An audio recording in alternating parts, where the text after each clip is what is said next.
ini antara kita nak berkongsi kisah ikon kita, idola kita sebagai rakyat Malaysia, kan, bagaimana penugasan mereka ini sebenarnya perlukan pengorbanan dan bagaimana kita menghargai pengorbanan mereka ini. Apatah lagi berdepan dengan COVID-19 ni. Betul, menariknya kami mengambil kesempatan ini untuk memberi penghargaan, kami yang berdirilah dan memberikan mereka untuk kerusi di sana. Kita perkenalkan keempat-empatnya petugas barisan hadapan.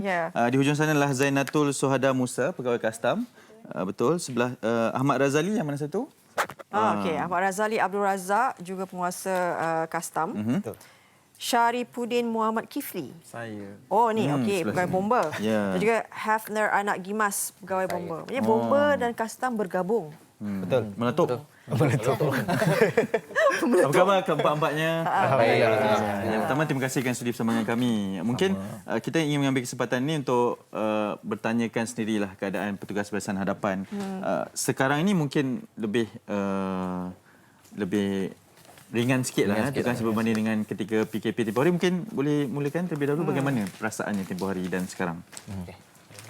Yang mana satu? Bomba ke kastam? Saya pilih firefighter dululah. Firefighter dulu. Okey, alright. Okey, sepanjang PKP tu kita pun bertugas seperti biasa dan pelbagai operasi lah kita jalankan. Antaranya sanitasi awam, ada tempat-tempat yang orang kata hotspot. Okey, tempat-tempat tumpuan.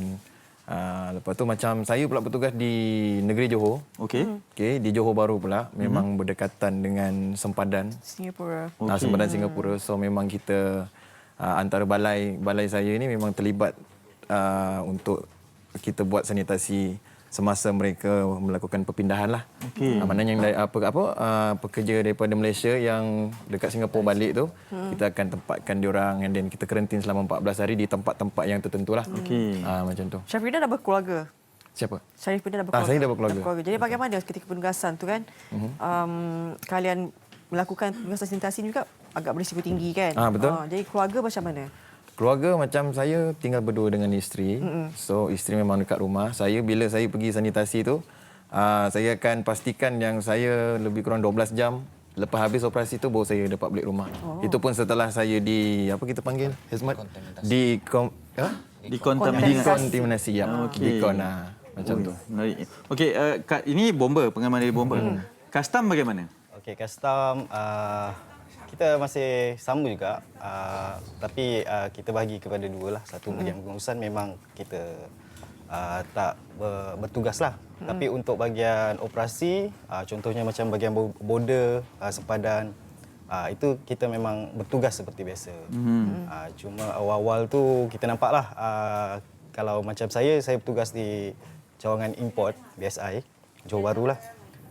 Jadi awal-awal tu untuk fasa pertama PKP hari tu memang agak kosong lah. Sebab pergerakan keluar dan masuk tu memang kita dah hold kan. Kita tak boleh buat. Jadi kawasan dekat situ memang kita boleh dengar bunyi angin lah orang kata. Sunyi-sunyi. Tapi masih lagi perlu berjaga-jaga lah. Masih perlu berjaga-jaga. Maknanya sunyi betul lah tu. Kalau kita duduk rumah dengar bunyi kipas tu, itu. Kita boleh kira tu jam tu berdetik. Tapi start kita dah jalan kita punya ekonomi semula. So agak sekarang pun dah agak busy juga. Baik. Betul lah. Zainatul pegawai kastam. Maknanya unit apa yang Zainatul ditugaskan? Penumpang dekat border Singapura Johor. Oh, berisiko juga. Berisiko setakat ini semua terkawal lah. Dalam satu hari tu dia ada limit berapa yang masuk, berapa yang keluar. Jadi masa bila kita melalui banyak fasa kan, PKP dan sebagainya, sehingga ini PKPP. Walaupun kita sekarang rakyat menjulang tinggi warisan hadapan, tapi kalian juga manusia biasa. Betul. Kan mungkin itu sisi yang kalian perlu sorokkan sedikit kan apabila kita berhadapan, tapi rasa takut, rasa bimbang tu pastinya ada.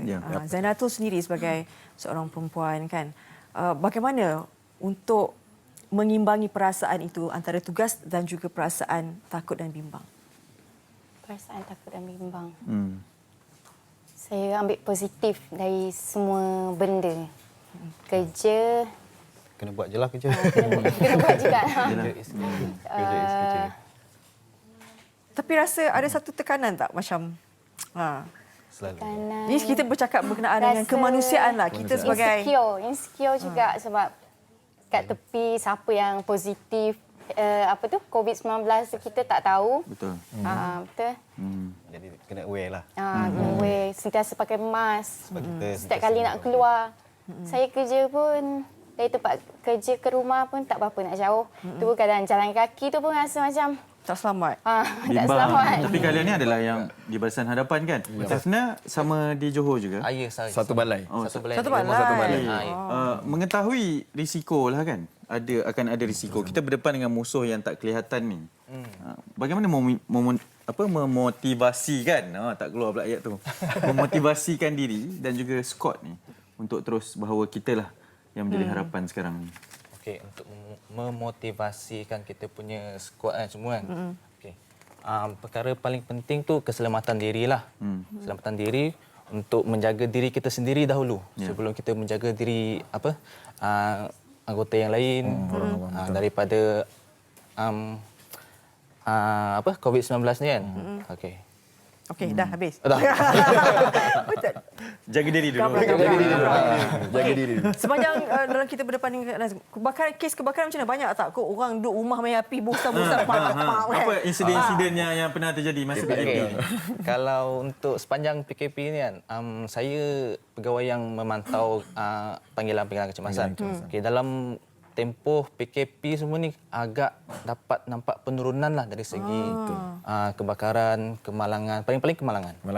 Sebab apa? Semua Banyak roadblock kan, banyak roadblock jadi kereta pun tak ada yang kat jalan raya. Panggilan palsu ada? Minta Panggilan IG ke apa tak ada? palsu pun dalam PKP macam kurang macam tak ada lah. Bagus samaannya Mungkin kat negeri-negeri lain ada. Kalau Johor setakat ni tak ada. Luas taknya tak ada. Yalah. Bagus orang Johor ni. Betul. Saya setujulah dengan perkara tu. Ada insiden lain yang berlaku sepanjang PKP, sepanjang kalian bertugas, ada tak yang mengingkari arahan ke atau berdepan dengan apa-apa kejadian yang lain? Kalau dari custom bagaimana? Custom Setakat ni yang isu dia pasport je lah. Ada 2 lagi member kita orang yang tak ada hari ni, yang tak boleh nak hadir sebab tuntutan tugas. Jeremy, Immigration, dengan Boy, Makmal. Untuk Makmal. Maknya. Tapi macam mana kalian, nanti kita bincanglah lebih lanjut macam mana keterbukaan ni sebab kan custom, immigration.